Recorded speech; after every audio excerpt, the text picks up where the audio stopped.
Jesse Marsch was furious. Not annoyed, not frustrated, furious enough to storm onto the pitch in the middle of a World Cup knockout match. And before he could get anywhere near the referee, one of his own players had to step in, block his path, and physically hold him back.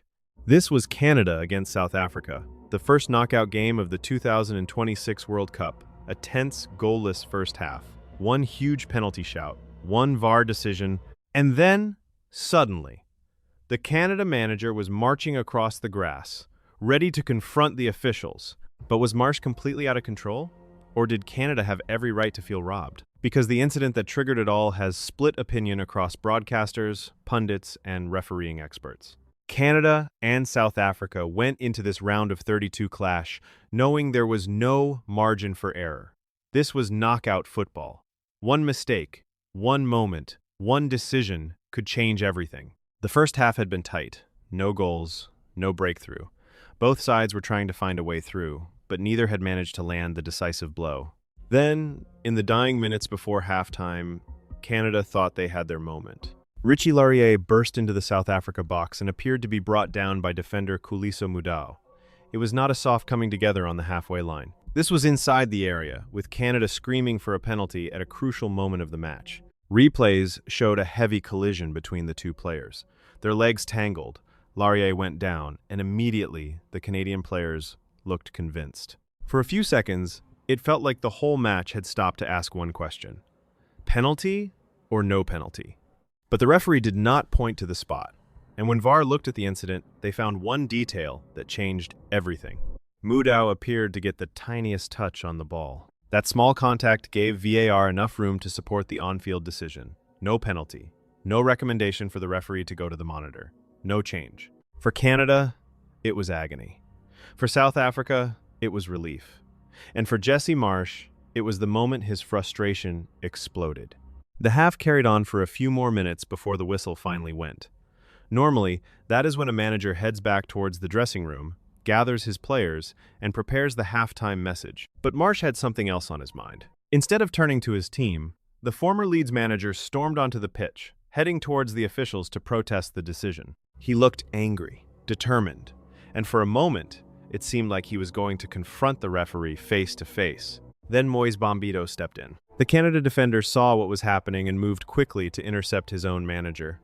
Bombito got in front of Marsch, tried to talk him down, and then physically stopped him from walking further onto the field. It was a remarkable scene, a player restraining his own manager in the middle of a World Cup knockout match. And in that moment, Bombito may have saved Marsch from making the situation even worse. As the pictures spread, the debate exploded. Was Marsch embarrassing himself? Or was he simply showing the emotion of a manager who believed his team had been denied a huge decision? On BBC Radio, former England striker Dion Dublin praised the referee and said Bombito had done well to keep his manager away. Dublin's view was clear.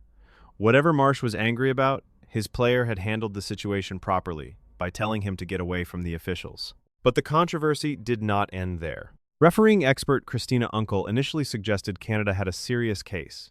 She said she would have preferred to see a penalty awarded with an on-field recommendation and compared it to other debatable incidents where contact in the box becomes the key issue. In her first reaction, she said that, in her personal opinion, it looked like a foul and a penalty. That gave weight to Marsch's frustration. Maybe he was not just losing control. Maybe he was reacting to a decision that genuinely could have gone Canada's way. But then, during the halftime break, Unkel explained why VAR had not intervened. The small touch on the ball from Mudau meant the decision was not considered a clear and obvious error.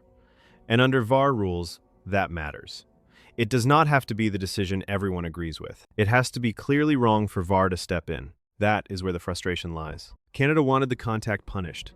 VAR saw enough of the ball to stay out of it, and that tiny touch became the difference between a possible penalty and a furious manager being restrained by his own defender.